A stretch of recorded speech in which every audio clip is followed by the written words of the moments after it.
తెలంగాణ భవన్లో BRS LP కార్యవర్గ సమావేశం జరుగుతోంది. బీఆర్ఎస్ అధినేత కేసీఆర్ అధ్యక్షతన జరుగుతున్న ఈ సమావేశానికి ఎమ్మెల్యేలు, ఎమ్మెల్సీలతో పాటు పార్టీ ముఖ్య నేతలు హాజరయ్యారు. ఇటీవల జరిగిన పంచాయతీ ఎన్నికలు సహా పలు కీలక అంశాలపై బీఆర్ఎస్ నేతలతో కేసీఆర్ చర్చిస్తున్నారు. సమావేశం అనంతరం కూడా కేసీఆర్ మీడియాతో మాట్లాడతారు.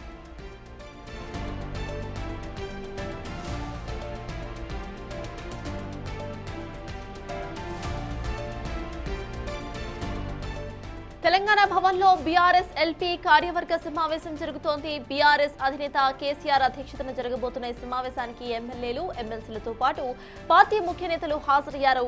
ఇటీవల జరిగిన పంచాయతీ ఎన్నికలు సహా పలు కీలక అంశాలపై బీఆర్ఎస్ నేతలతో కేసీఆర్ చర్చిస్తున్నారు. సమావేశం అనంతరం కూడా కేసీఆర్ మీడియాతో మాట్లాడబోతున్నారు.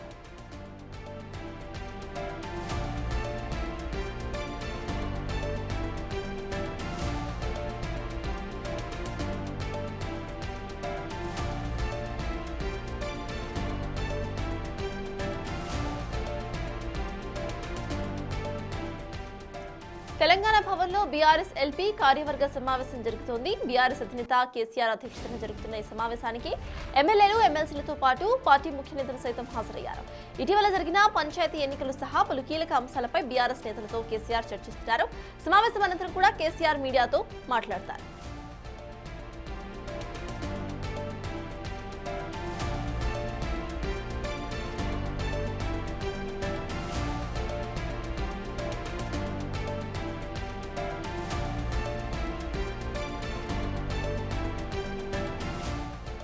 తెలంగాణ భవన్లో బీఆర్ఎస్ ఎల్పీ కార్యవర్గ సమావేశం జరుగుతోంది. దీనికి కేసీఆర్ సైతం హాజరయ్యారు. దీనికి సంబంధించిన పూర్తి అప్డేట్స్ మా ప్రతినిధి విజయ్ అందిస్తారు. విజయ్, చెప్పండి, ఇటు కేసీఆర్ ఈ మీటింగ్ అనంతరం కూడా మీడియాతో మాట్లాడే అవకాశం సైతం ఉన్నట్టుగా కనిపిస్తోంది. చాలా రోజుల తర్వాత ఆయన మీడియాతో మాట్లాడబోతున్నారు. ఎలా చూడాలంటారు? అండ్ ఈ సమావేశంలో వేటిపై వీళ్ళు చర్చిస్తున్నారు అనుకోవాలి?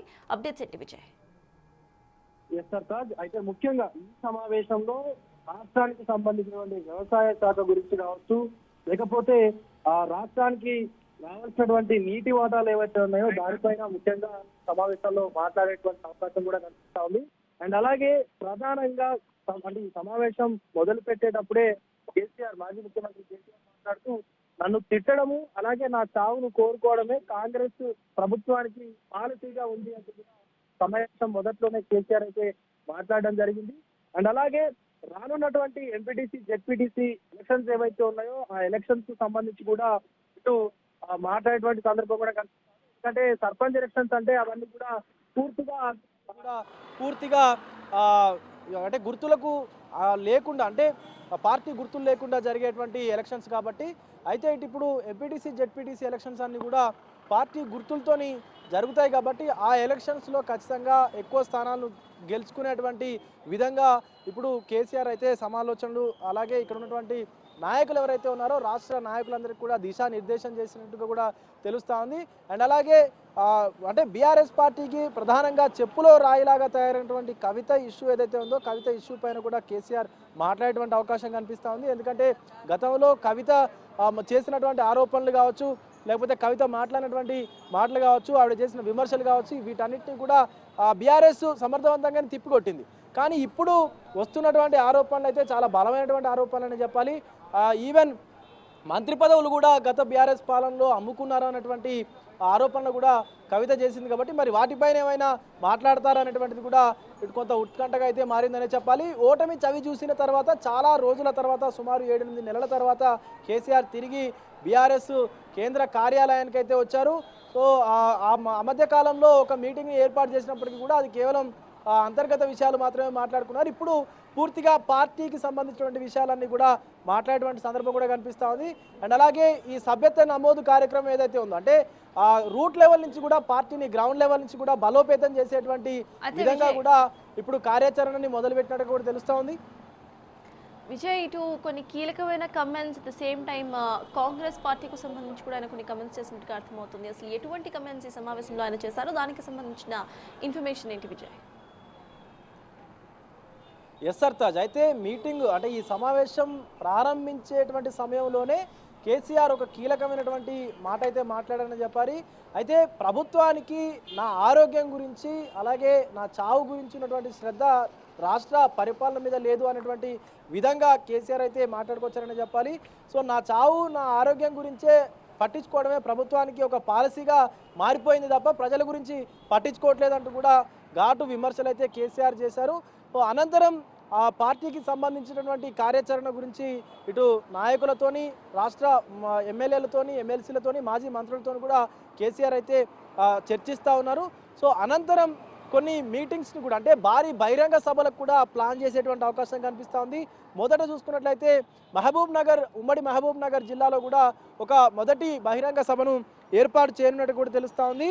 సో అనంతరం రెండవది ఉమ్మడి రంగారెడ్డి జిల్లాలో కూడా ఒక భారీ బహిరంగ సభను ఏర్పాటు చేసి తిరిగి బీఆర్ఎస్ పార్టీ పుంజుకునేటువంటి విధంగా పూర్తిగా ఇటు కార్యాచరణ అయితే మొదలుపెట్టారు. అనంతరం మరొక చోట కూడా మూడో సభ నిర్వహించాలని చెప్పేసి కూడా కేసీఆర్ అయితే నిర్ణయించుకున్నట్లుగా తెలుస్తూ ఉంది. ఇప్పుడు అది కూడా చర్చించేటువంటి అవకాశం కనిపిస్తూ ఉంది. అండ్ ప్రధానంగా ఇటు పాలమూరు రంగారెడ్డికి సంబంధించినటువంటి ప్రాజెక్ట్ ఏదైతే ఉందో దానికి సంబంధించి కూడా నీటి కేటాయింపులపైన కూడా కేసీఆర్ ఇటు మాజీ మంత్రులతోని, ఎమ్మెల్యేలతో కూడా చర్చిస్తూ ఉన్నాడు. ఎందుకంటే గతంలో 90 టీఎంసీలకు పైగా కూడా ఉన్నటువంటి ఆ ప్రాజెక్టు ఏదైతే నీటి సామర్థ్యం ఉందో దాన్ని కుదింపు చేయడం పట్ల పూర్తిగా కాంగ్రెస్ ప్రభుత్వం వైఖరి కనిపిస్తూ ఉంది, ఇక్కడ నిర్లక్ష్యం కనిపిస్తూ ఉందంటూ కూడా కేసీఆర్ అయితే గతంలోనే ఒక ప్రెస్ నోట్ కూడా రిలీజ్ చేసి అందులో కూడా ఈ విషయాన్ని పేర్కొన్నట్టు కూడా తెలుస్తుంది. కాబట్టి సో మొత్తానికి ఇప్పుడు కేసీఆర్ ఇటు తెలంగాణ భవన్కి అయితే చేరుకున్నారు. ఆయన అధ్యక్షతన పూర్తిగా ఇటు ఈ ఎల్పీ మీటింగ్ కూడా కొనసాగుతూ ఉంది. ఈ మీటింగ్కి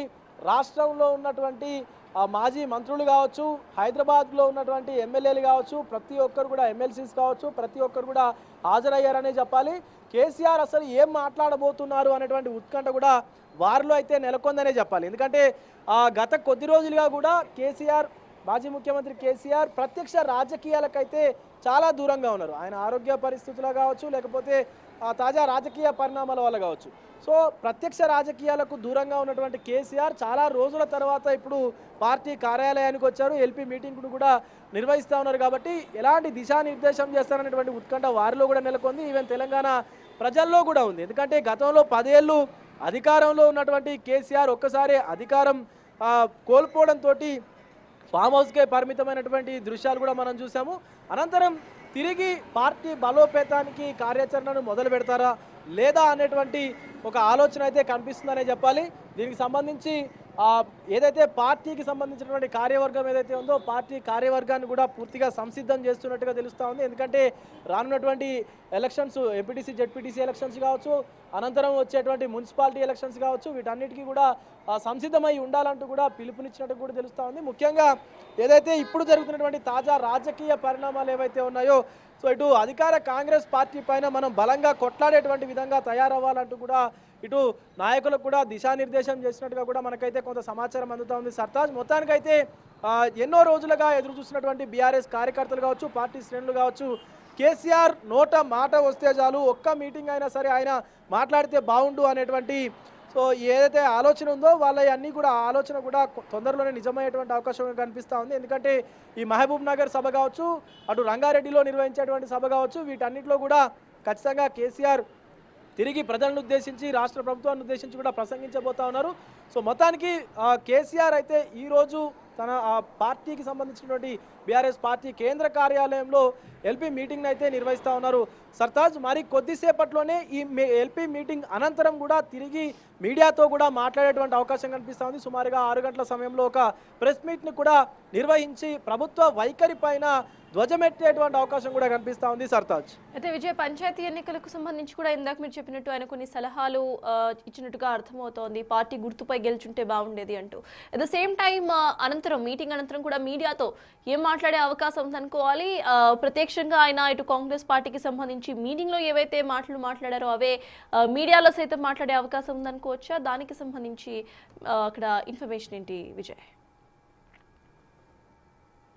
ఎస్ సర్తాజ్, ఖచ్చితంగా. ఎందుకంటే ఇప్పుడు ఈ సమావేశం కేవలం పార్టీ శ్రేణులతోని, అలాగే పార్టీకి సంబంధించినటువంటి ప్రజాప్రతినిధులు ఎవరైతే మాజీ మంత్రులు, ఎమ్మెల్యేలు ఉన్నారో వాళ్ళతో మాత్రమే నిర్వహించేటువంటి మీటింగ్ కాబట్టి ఆ మాటలన్నీ కూడా బయటికి రావు.